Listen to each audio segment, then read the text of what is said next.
no nos quieren.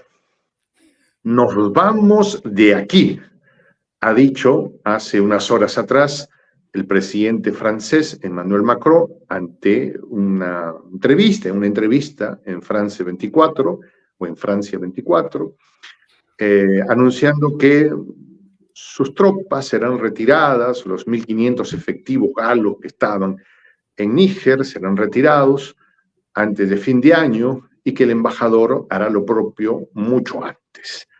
No nos quieren, nos vamos, estuvimos acá solo porque nos llamó el que antes estuvo, pero como ya no está o ha sido depuesto, nos vamos.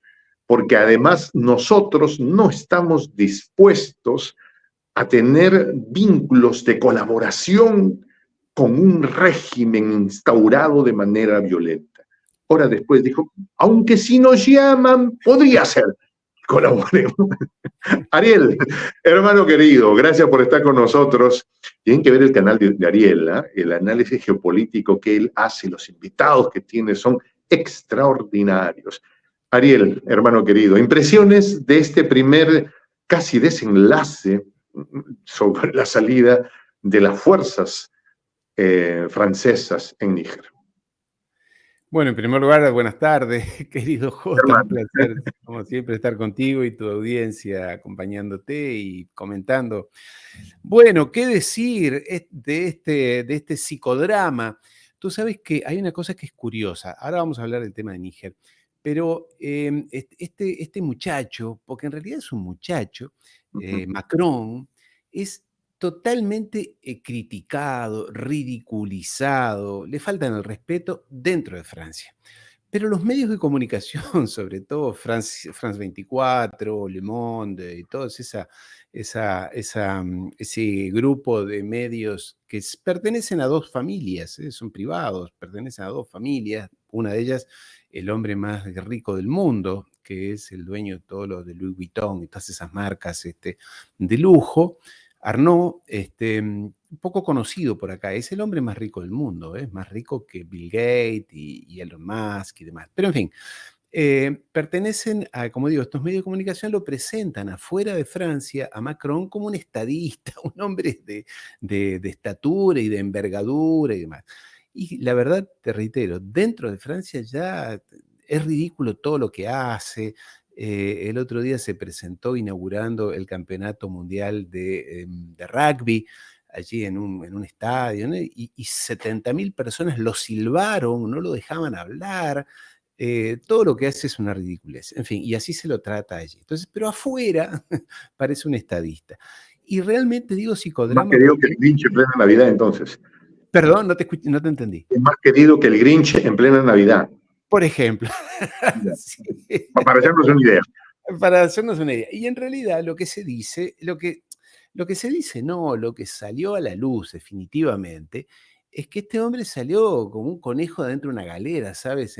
Cuando los magos en un circo así de pueblo sacaban dentro de una galera un conejo, una paloma. Un sombrero de copa, ¿no?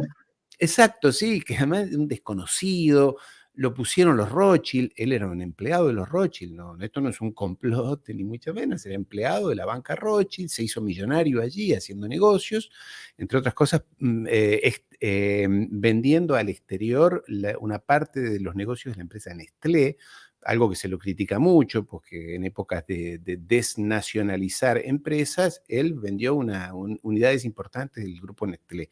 Entonces, todo esto surge cada vez más, surgen todos estos temas cada día más a la luz pública, y lo que queda claro es que el otro día lo escuchaba a un comentarista, uno de los más importantes, decía, claro, este señor llegó a la presidencia con 39 años, nunca había sido votado para nada, ni ni una asamblea universitaria, nadie lo había votado para nada, y un día llegó y era, como se dice en América Latina, por lo menos en Ecuador, era Gardel, ¿sabes?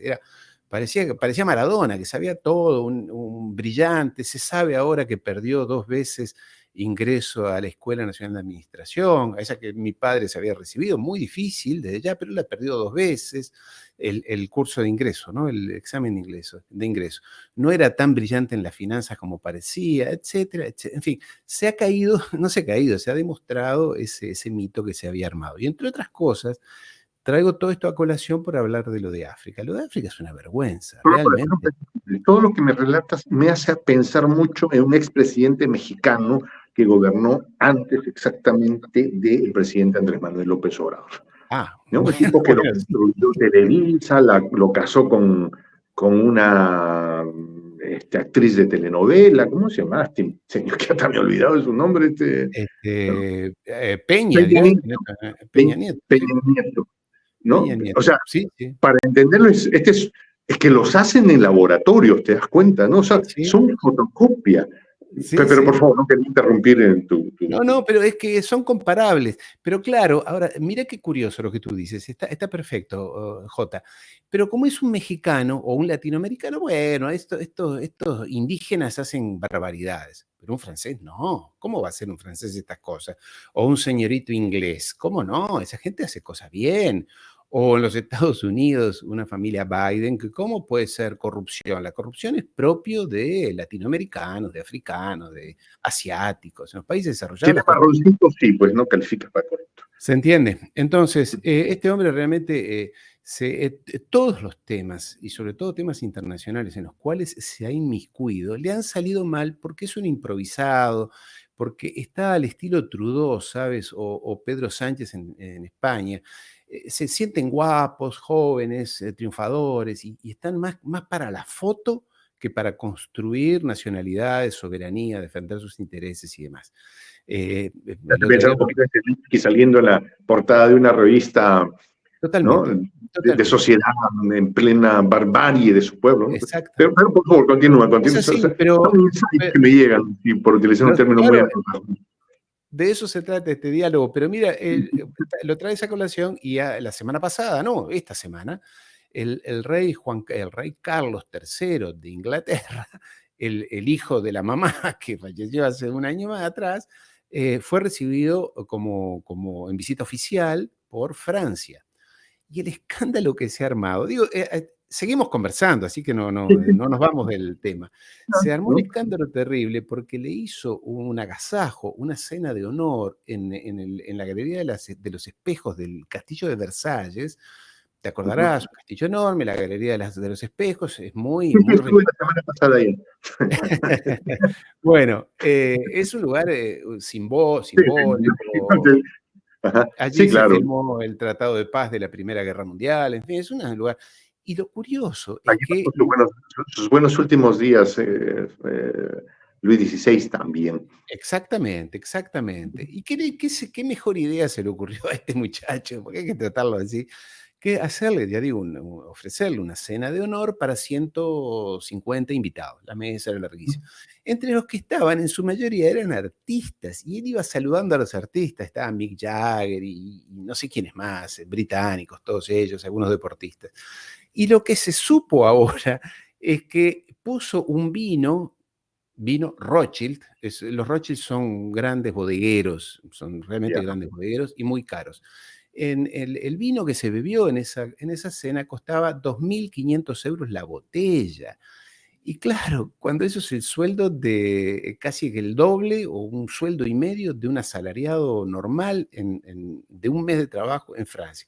Entonces se armó un escándalo y él todo con sus... O sea, quiero decirte que no son épocas para esto. Francia no crece, hay desempleo, no alcanza el dinero, etcétera, etcétera.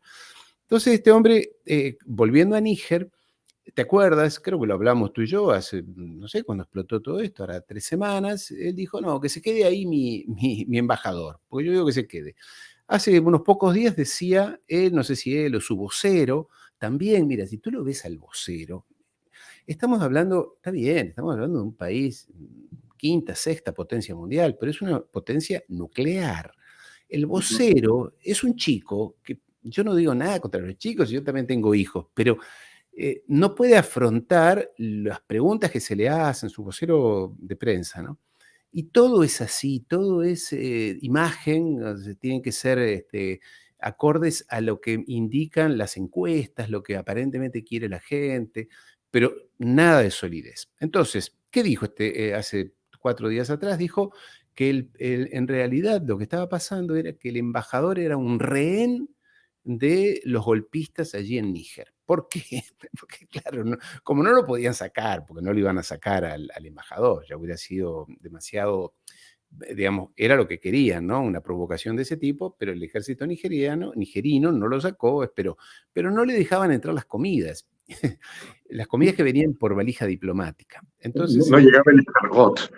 claro, bueno, justamente venían las cosas más sofisticadas, los tipos les abrían allí en la puerta de la embajada la supuesta valija diplomática y había escargot, centollas, croissants, no sé, no recuerdo bien, pero en un país donde la gente se muere de hambre, estos hombres, está bien, son diplomáticos, está su función. Pero bueno, entonces pasó de ser, de acá yo no me voy, a está secuestrado. Dijeron esto, está secuestrado. Tú sabes que el tema francés yo lo sigo muy de cerca cotidianamente. Y realmente parecía ridículo. ¿Cómo va a estar secuestrado si este hombre, si quieren que se vaya? Le dijeron varias veces que se fuera. Pero lo peor, y acá sí me pongo serio, es que la convención no es de Ginebra, lo tengo que refrescar. Ok, de acuerdo cuida los intereses de los embajadores. A eso te refieres. Exactamente, o De las sea, misiones diplomáticas. Déjame que te la diga. reglamenta las relaciones con las sedes diplomáticas. Eso está reglamentado a nivel internacional. ¿Qué pueden hacer? ¿Qué no? ¿En qué condiciones? Si puede ser detenido, si no puede ser detenido, si paga impuestos. En fin, esto está reglamentado en el marco de las Naciones Unidas, cómo debe funcionar una sede diplomática. Y uno de los capítulos dice que si el país receptor o el país anfitrión, el gobierno le pide que se vayan, se tienen que ir. No es que yo me quedo porque soy Francia o porque tengo un arma nuclear.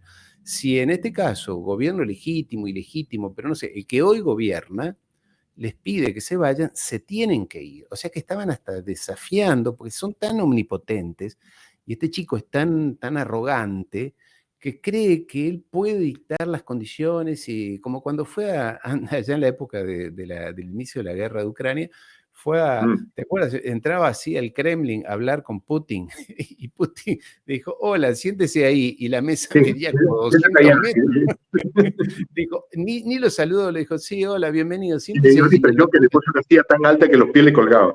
¿Te acuerdas? Bueno, sí, él no es muy alto, es bajito. Pero entonces estaba ahí y Putin lo miraba como diciendo, bueno, acá habrá venido este hombre.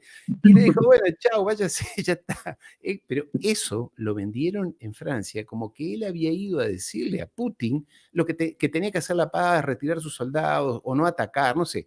Y que tenía que venir al acuerdo con la Unión Europea. Quiero decir con todo esto que hay una manipulación tan aberrante de la información, ¿cómo decirte? Tan descarada, ya no les importa porque hay límites para todo. La gente, está bien que uno por ahí no está muy informado, no sabe cómo son las cosas, pero la gente no es tonta. Entonces este hombre recorre el mundo y se equivoca en todo, en todos lados lo critican después. ¿Te acuerdas cuando en una conferencia de prensa, esto fue antes, ¿no? Bueno, te voy a contar una anécdota más. Dale, dale, dale. No era Porque lo que pasa es presidente. que usted es propietario de una colección de anécdotas exquisitas, mi querido Ariel. Así que no vamos a desaprovechar la oportunidad. Bueno, sí, Adelante. pero son divertidas. Cuando él no era todavía presidente, era ministro de Finanzas. Los Rothschild lo pusieron de ministro de Finanzas. Es como si tú pones al zorro a cuidar las gallinas, El ¿no? dinero. Imagínate. La banca Rothschild puso a su empleado, era empleado, estaba en la nómina, lo puso a ministro de Finanzas. Y en ese momento viajó a no recuerdo qué país de África, y en plena conferencia, no de prensa, en pleno de charla con el presidente, no sé si no era Burkina Faso, pero en un anfiteatro universitario, donde estaba lleno de estudiantes y gente allí, no sé qué debate tuvo, y medio desubicado este muchacho, hasta que el presidente dijo, bueno, muy bien, siga usted, yo me voy, porque lo estaba ridiculizando. Así. Y el presidente se fue. Y este hombre no se ocurrió más que agarrar el micrófono de nuevo y decir, y encima se va, no quiere discutir conmigo, a un presidente. O sea, está bien, que son africanos, entonces estos se sienten que tienen... Bueno, esa imagen ha sido memorable, porque realmente ridiculizar a un presidente en su propio país, él estaba en África, y hace, no sé, 3 o 4 meses atrás, también, pero ahí sí, en una conferencia de prensa, el presidente de Sudáfrica, el que ahora fue anfitrión de los BRICS, apenas empezaron a hablar, el presidente de Sudáfrica le dijo, mire, a nosotros no nos subestime ni nos trate como niños, nosotros somos países adultos ya, que no nos ridiculice, o sea, se dirigió en términos muy duros. Y este hombre no sabía qué hacer, realmente. Igual se sentía, ¿sabes? Se sentía envalentonado.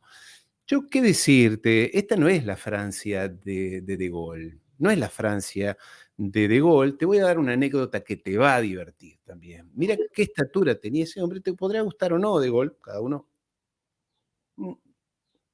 En el año 1964, es decir, a 20 años del desembarco de los aliados allí en Normandía, en la guerra, fue en el 44, ¿no? En junio del 44, los aliados desembarcaron. El día de, ¿te acuerdas que desembarcaron en las playas de Normandía y avanzaron sobre Francia? A ritmo de cumbia, porque iban por un lado y por el otro, y no se sabía por dónde iban a entrar. Exactamente, exacto. Pero por el otro no querían, por el sur iban, pero iban tarde, porque querían que siguiera avanzando Rusia, o que por lo menos Rusia se enfrentara a los alemanes, y que se desgastara más Rusia. Hay toda una cosa muy macabra. Y por eso Stalin se cansó de pedir... Soviéticos, ¿no? De aquel entonces. Exactamente. Entonces, ¿qué pasó en el año 64? Se cumplían 20 años del desembarco, glorioso, hay películas, el día de, hoy en día en Francia incluso se festeja. Pero De Gaulle, que sabía que en ese desembarco los ingleses, los británicos y los norteamericanos lo que querían era fraccionar, balcanizar a Francia, dividirla, convertirla en varios países. Esta era la idea esta vez. Es más, venían con los billetes de dinero impresos que iban a reemplazar los francos franceses que en ese momento había, y el plan era fraccionar a Francia, y por eso no lo invitaron a De Gaulle a muchos, al desembarco y demás, no le informaron. A tal punto fue así, esto hoy se olvidó, se borró en la historiografía, que De Gaulle en el año 64, al 20 aniversario, dijo, yo no voy a ese evento, porque los intereses de Francia en aquel momento estaban en riesgo, y estos hijos de su madre nos querían dividir a nosotros, y nos querían fraccionar como país, balcanizar. Entonces, estoy hablando de un hombre que tenía una visión estratégica, una visión de su país, una visión de nacionalidad, de soberanía, y se plantaba. Este chico no, este chico Claro, que hace lo que... finalmente de lo que se trata es que cada presidente tiene que defender los intereses de su patria, ¿no? Aunque también hay toda una historia si Francia realmente ganó alguna guerra, No, en la esa Segunda no, Guerra Mundial, ¿no? esa no, O sea, esa no. Al contrario, colaboró. y cómo terminó en los países VIP ¿no? Porque se entiende que los que ganaron están ahí, se entiende, ¿no? Sí, pues terriblemente confuso todo eso cuando no se profundiza en un conocimiento concienzudo. Y aquí tengo una pregunta. Toda esta banalidad de una élite que gobierna de espaldas, no solo hacia aquellos que ha colonizado de una manera vil, brutal, malévola, sino de espaldas contra su propio pueblo y con actitudes insultantes. Eh, Situaciones críticas en las calles y el señor se va al concierto de Elton John, por ejemplo, ¿no? Que ya fue absurdo, ya rayano casi a lo macondiano, por utilizar un término, ¿no? Pero todas estas deslates, estas descalibraciones, genera, creo que se resume en una reflexión casi freudiana por parte de Borrell que dice, estamos perdiendo África. Entonces uno Sí, se pregunta, ¿estarías perdiendo África si alguna vez fue tuya? exactamente. Tú no tienes por qué perder África. O No, sea, ¿qué reflexión tienes ahí? sí, me hace acordar también a cuando se dice Colón descubrió América. Bueno, acá Mm. no, acá esta gente no existía. Si no hubiera sido por ellos que nos descubrieron o que descubrieron a los pueblos que que estaban aquí, ellos, afortunadamente, tenemos suerte que los descubrieron. Digamos, son estos excesos lingüísticos a los cuales están acostumbrados los europeos, que obviamente están pasados de moda, porque ni África es de ellos, ni descubrieron ellos nada.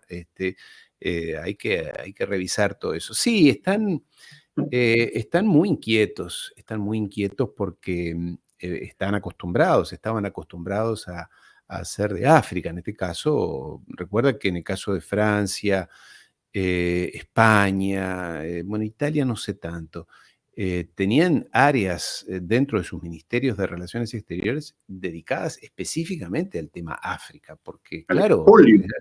exactamente. Te voy a Entonces, contar algo anecdótico, dime, hablando de anécdotas. sí, Yo vivo en un edificio donde la cochera está en el sótano y ahí entra la luz medianamente grande y cayó un polluelo de un gallinazo. No sé si sabes lo que es un gallinazo, es sí, una claro, ave rapiña que vive en la ciudad, ¿no? Tiene un color medio tenebroso porque es negro oscuro y sí. un pico aguileño, ¿no? Entonces hemos llamado a las autoridades para que se lo lleven y hasta ahora demora, ¿no?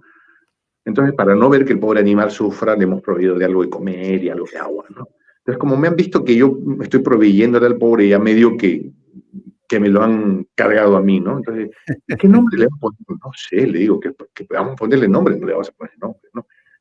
Y una muchacha que estaba ahí me dice, ¿qué nombre le pondría? No sé, Leopoldo II, se me ocurre, ¿no? Una cosa así. Leopoldo Pero II, creo que el pobre pollo se enojó, ¿ah? Creo que no le gustó.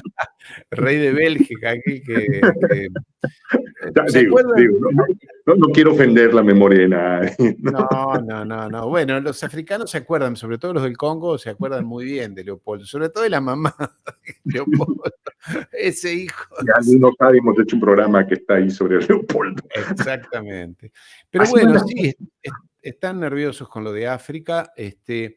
Yo quiero ver en qué termina todo eso, porque tú lo sabes, yo he vivido allí, he visto muchas revoluciones, he visto muchos cambios de poder, he visto muchos movimientos. Espero que he visto que se ha armado, se ha organizado una coalición de países del Sahel, en los que está Burkina Faso, Malí, Gabón, creo, no sé, varios países, esa región que cruza transversalmente África, abajo del Sahara, que es una zona muy rica, y una zona extremadamente peligrosa, porque allí los anglosajones se han ocupado en los últimos 10 años de insertar a yihadistas venidos de Así, porque esto no Afganistán. sale de la nada. Nos venden la idea de que surgieron. ¿Y dónde salieron? Salen manejando camionetas Toyota de último, ¿no? Y esas 4x4, unos Hilux, y uno dice, raro, cada uno No, dice que no, no. $40.000. Tú lo sabes, Jota, en geopolítica no existen las coincidencias. Siempre hay Y se alguien que ven que organizó los algo. tipos manejan columna de 200 camionetas Toyota. ¿Sí? Y algunos no hablan ni la lengua local, ni los dialectos locales, son expatriados de Siria, de Afganistán, de Irak, los trajeron allí, son los que en algún momento crearon el Estado Islámico en Siria, son generadores de caos, generadores de todo eso que ya sabemos saben hacer estos muchachos, financiados por Arabia Saudita. No nos olvidemos, porque ahora Arabia Saudita ha pasado a ser el chico bien de la fiesta. Bueno, Se parece que es presentable este muchacho, en fin, el Mohamed, ahora aparece en todos lados, es frecuentable, vuelve a ser frecuentable, pero no nos olvidemos que, como lo dijo Hillary Clinton, fue con ellos que los preparamos, los organizamos, los financiamos y todos esos que saben hacer ellos. En fin, yo quiero ver, tengo muchas expectativas, pero es muy complejo. Allí hay unas élites locales muy, muy, muy complicadas, porque no es solamente lo que hacen o han hecho a lo largo de décadas y siglos los europeos, horrible, que sin duda lo han hecho, pero también las élites locales son bravas. Nosotros hablamos de las nuestras en América Latina, pero allí son mucho más pequeñas, mucho más reducidas, pero mucho más poderosas. Imagínate y que a hace veces mucho décadas que... más primarias para tomarse las venganzas, ¿no? Sí. Totalmente, y donde además la población Ahora que local... hablabas de Mohamed, sí, pues, ¿no? Hay que entender que son personajes que pueden estar teñidos de ciertos o elevados grados de barbarie, ¿no? Sí, ¿No? sí, Aunque sí, también sí. ¿cómo se llama? Las leyendas urbanas hablan de un medio de comunicación que comienza con C y termina en N, No lo a conozco, que no voy a mencionar, que no lo fue, conozco. pero ya la gente asumo, se dará cuenta, ¿no? Que fue la que le dio tremenda cobertura a los accionares de esta gente malvada en esa región del Sahel también, ¿no? Sí, sí, sí. Bueno, tú sabes que en eso son especialistas, en crear una sensación, un clima, un estado de ánimo que vaya para el lado que ellos quieren. Pero bueno, para serte franco, querido Jota, espero que esta evolución que se abrió, esta evolución, digo, esta nueva apertura, que te insisto, ya ha habido otras, y ha habido otras incluso más con una visión mucho más clara. Estoy hablando de Lumumba, estoy hablando del mismo Kabila en el Congo, o sea, gente que tenía y que se frustró por diferentes razones. No es fácil, recordemos que es un continente donde el analfabetismo yo creo que cubre al 80% de la población, muy dividido en tribus, en etnias, en muchos idiomas. Bueno, no sería un problema. Rusia tiene 56, China tiene como Chinos, 80. No debería no ser todos esa son Han, razón. ¿no? No todos son Pero, Han en China. exacto, exactamente. Pero hay un tema de analfabetización, de pobreza, de falta de alimentación, o sea, condiciones básicas y una explosión demográfica. Hoy China, África tiene unos 700, 800 millones de habitantes y va a tener 1.500 Bien, creo que en 2050. es el único, ahora no tengo el nombre exacto, pero he visto países en África cuyo índice de hijos por mujer bordea los 7. Sí, 7 o más, o más. Y, no sé, aquí en Perú estamos arañando el 1.8 y es que a ver Sí, si alguien queda vivo después de un cierto tiempo. sí, Rusia mismo, o sí, sea, sí, no alcanzan los números, ¿no? O sea, los japoneses los suman y sacan japoneses. los sábados, suman y restan y no le sacan, ¿no? No hay Exacto, manera ¿no? Esa exacto, puede ser exacto. un revés de la historia que la genética nos la juega con, con un giro dramático inesperado también. Sí, sí, sí. Bueno, tiene que ver con este concepto de desarrollo, de modernidad, de cultura. Todos esos factores van unidos a la caída de la tasa de natalidad. Bueno, Italia, países que se están envejeciendo. China se está envejeciendo gravísimamente. Te doy dos datos.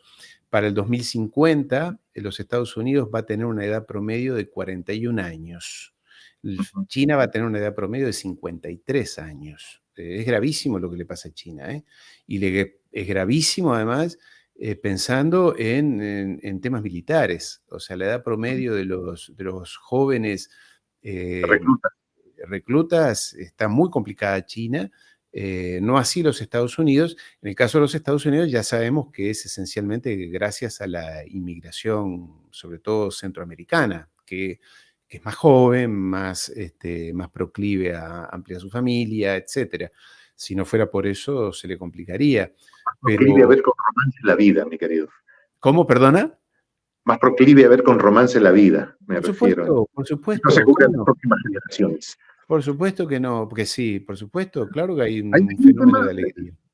sobre que no quería descuidar en esta conversación y te la escuché comentándole en tu canal, que tienen que visitar, por cierto, queridos amigos. Un año de que los duendes... A ver, yo tengo que manifestar mi desacuerdo absoluto con una teoría tuya, mi querido, y lo hago con toda la fraternidad del caso. Desde tu óptica, fueron los ovnis los que se llevaron el Nord Stream. Yo creo que fueron los duendes. No, más allá de la ironía. ¿Qué pasó? Un año y no se sabe, hermano. ¿Qué pasó con el Nord Stream?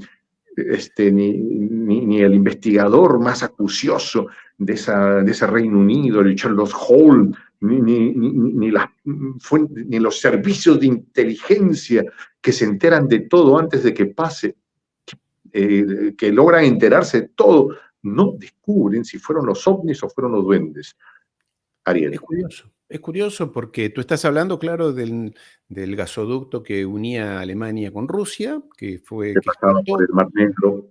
Mar Báltico. El Báltico, el negro que está Sí, están todos cerca por ahí. A veces uno se le confunden nombres y nos pasa a todos. Pero sí, ese gasoducto que complementaba el Nord Stream 1, un gasoducto que ya estaba funcionando. ¿Cuánta plata le metieron a ese gasoducto? ¿Cómo? ¿Cuánta plata le metieron a ese gasoducto? 5.000 millones. 5.000 millones, pero era un complejo. ¿Y quién puso ese dinero? Lo pusieron justamente una empresa rusa, Nordstrom creo que se llama, y empresas alemanas, holandesas. ¿Hasta los británicos estaban metidos ahí? ¿Suizos? Creo que también, sí, era un complejo donde había varias empresas europeas. Esto no solamente afectó a los rusos en este caso, se invirtieron, no sé cuánto. ¿Esta gente no reclama por su dinero? Te cancelan en 15 segundos. Mi ingenuo resultado el día de hoy, Jota. Esta gente le ha puesto 5.000 millones de dólares, el tubito desapareció y no reclaman por su dinero, es lo que yo me pregunto. Y calladito, y no, aquí no se dijo nada, esto es orden.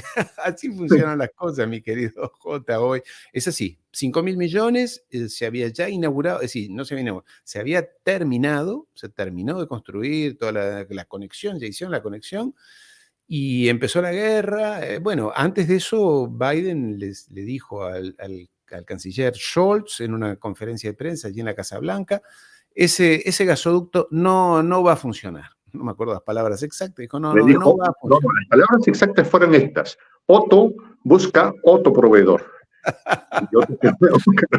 Que no tengo, que se llama Exxon, que está aquí, que justamente, pero me lo va a vender 4 veces más caro. No importa, tú lo tienes que pagar. Así fue. Pero lo peor, Jota, es que tú y yo nos reímos y mucha gente se ríe con nosotros. Es una tragicomedia, hermano. Así, pero ¿cómo puede ser? ¿A qué nivel de candela ha llegado el mundo en que esto que hace unos años hubiera parecido, nadie se hubiera atrevido a hablar en estos términos? Este hombre le dijo al canciller alemán en la Casa Blanca, en público, ese gasoducto no va a funcionar y nosotros haremos lo necesario para que no funcione. Terminó la conferencia de prensa y le preguntaron, ¿y qué van a hacer? Haremos lo que haya que hacer, dijo. Bueno, ahí está, explotó. Palabras más menos.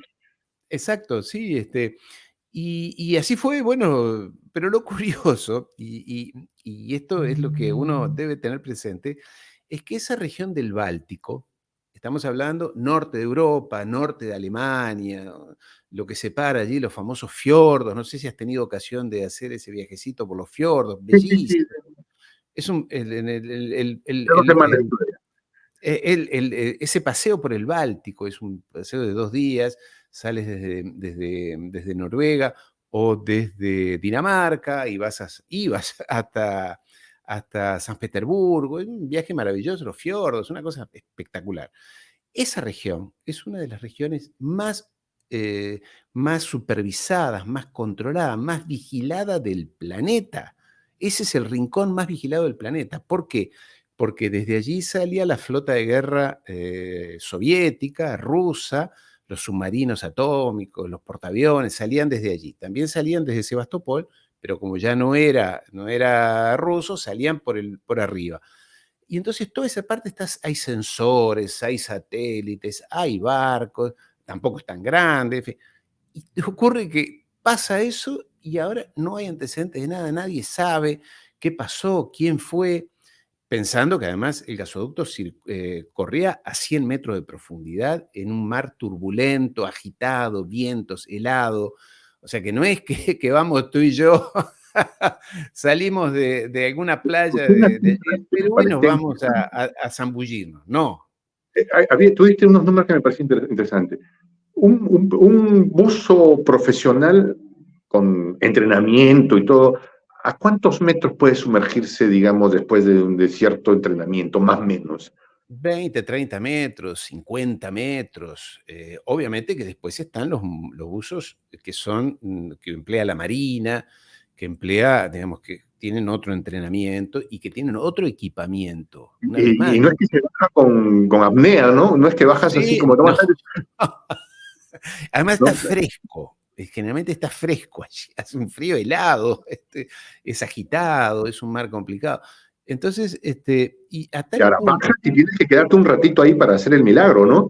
Sí, o ir con pequeños submarinos, o sea, eso se hizo sin duda con equipamiento especial, no es que bajaron 2 o 3 personas, sino que bajaron robots y demás, por lo que se supone, por lo que dicen mismo en Estados Unidos, no allí. Entonces, lo ridículo de todo esto es que llegaron a decir, bueno, la primera teoría fue que, la primera versión fueron los rusos los que hicieron, porque los rusos son siempre los malos, ¿no? Es como las películas de cowboy, los malos siempre son los indios. Viene un indio, un piel roja, siempre es malo. El bueno es el general de la Quinta Caballería, ¿no? En este caso los rusos eran los malos. Los rusos dijeron, mire, no vamos a ser nosotros y es nuestro esto y nos interesa seguir vendiendo gas.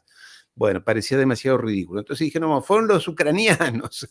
A lo cual los ucranianos se pusieron de punta y dijeron, no, ¿cómo vamos a ser nosotros si nosotros estamos en una guerra acá? ¿Qué vamos a ir? Pero Zelensky no lo sabía. Claro, bueno, ahí está, que salen, bueno, al final descartaron esa hipótesis también. Y después apareció el periodista norteamericano, Simon Hersh, periodista que ganó el Pulitzer, era editor de New York Times, o sea que alguien que no era un periodista de Corea del Norte, un youtuber de Corea del Norte, Ya lo era un entiendo. periodista de allí, que hay muchos youtubers irresponsables en este mundo. Pero bueno, lo cierto es que apareció este hombre y dijo, tengo información fidedigna de las agencias de inteligencia norteamericanas que dicen que fue la agencia central junto con la Marina de los Estados Unidos los que produjeron eso con inteligencia británica. Pero bueno, nadie le creyó porque, nadie le creyó, los grandes medios no le creyeron, el resto del planeta sí le creyó. Y se produjo hace un año y desde entonces Dinamarca y Suecia, que son los países que tienen zona económica exclusiva allí, es como si fuera su propio territorio sobre esas aguas, están haciendo una investigación. Y como decías tú, hace un año no se le permitió a Rusia, que era una de las partes afectadas por este sabotaje, no se le permitió participar conjuntamente con el resto de países en la investigación técnica. Lo que se hace, por ejemplo, cuando cae un avión, por más que caiga donde caiga, el país o la empresa dueña o propietaria o empresa de bandera participa con las autoridades locales en la investigación de por qué se cayó un avión. En este caso, no. A Rusia la dejamos afuera porque ellos no queremos que estén. Y desde entonces hace, bueno, un año. Pero lo curioso, y esto es lo que me gustaba citarlo, es que cuando se produjo el atentado a las Torres Gemelas, allí en los aviones, en Nueva York y demás, en el Solo con lapso de... cuidado, sabes que hay expresiones que son un poco Sí, sí. complicadas para mencionar, ¿no? Cuando se produjo aquello, en No, no 15 o pasó, 20 ¿no? minutos, en 15 o 20 minutos ya sabíamos que había sido el muchacho de la barba, que vivía Ajá. allá en Bora Bora, ¿cómo es? Bora Bora. Estando entre las cabras en Afganistán, ahí Exactamente, que el metido en hombre cuevas. parece que manejaba todo desde allá, no se sabe cómo, porque después fue un periodista francés que después hizo un libro famoso que dijo, desde acá este hombre no puede haber dirigido nada, si era una cueva de 60 centímetros, la gente cuando él le preguntó, ¿y dónde era que vivía Bin Laden? Y dijo, acá nunca estuvo, le decía la gente local, no sé, ahí, bueno, puede ser. Bueno, quiero decir que, pero de todas maneras, en el caso de aquel evento que se produjo en la ciudad de Nueva York, en el lapso de media hora, 2 horas, ya sabíamos quién había sido el responsable, quién lo había ejecutado.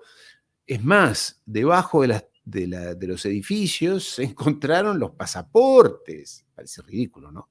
Se encontraron los pasaportes de los que habían cometido El acto de maldad. el acto ese. Se encontraron el pasaporte, un milagro. ¿Cómo vas a encontrar un pasaporte abajo de una torre de 70 pisos? Bueno, lo Con encontraron. todos amigos la prueba. Sí, acá está, lo encontramos. Y bueno, en este caso, O sea que en aquellas circunstancias, ya digo, en el mismo día ya se sabía quiénes habían sido. Y en este caso, hace un año que están investigando, siendo que insisto, la zona más observada, más controlada, hay sensores de todo tipo. Alguien que hace una operación de esa naturaleza, ir a 100 metros de profundidad, no puede pasar desapercibido. Llegaron a decir que, ya uno no sabe si reírse o llorar, llegaron a decir que habían sido unos ucranianos que habían rentado, que habían alquilado un velero y que se habían ido allí, que se habían arrojado al fondo del mar, que además le habían puesto, eran, no sé, 700 kilos de ese producto que genera Que hace boom. exactamente, o sea que no es que fueron con un algo, no, 700 kilos o 7.000, no sé cuánto es. En fin, aquí estamos, mi querido Jota, y nosotros creemos... Y nunca, hay algo que hay una reflexión sobre esto, ¿no? Pues, no, nosotros nunca, jamás, imagínate, ¿cómo habríamos de ser nosotros? Ha dicho alguien, ¿no? O han dicho algunos. Exacto. Pero esos algunos mismos dijeron lo mismo cuando pasó lo de Allende. Bueno. Jamás, imagínate, por favor, como te gustará o no el Che Guevara, pero la manera como terminó sus días, ¿a manos de quién fue? Imagínate, nosotros nunca haríamos una barbaridad de ese tipo. Hay como un patrón, ¿no? Sí, pero después se sabe. Pero claro, las personas después no se ocupan de eso y bueno, también recuerda que incluso el gobierno ruso presentó ante el Consejo de Seguridad de las Naciones Unidas todos los elementos de prueba suficientes, elementos de prueba lapidarios de la existencia de los 37 laboratorios de producción biológica, bacteriológica, que se habían instalado en Ucrania. Microbichitos malévolos. Exactamente. Criados en granjas en con Ucrania. la intención de provocar daños, ¿no es cierto?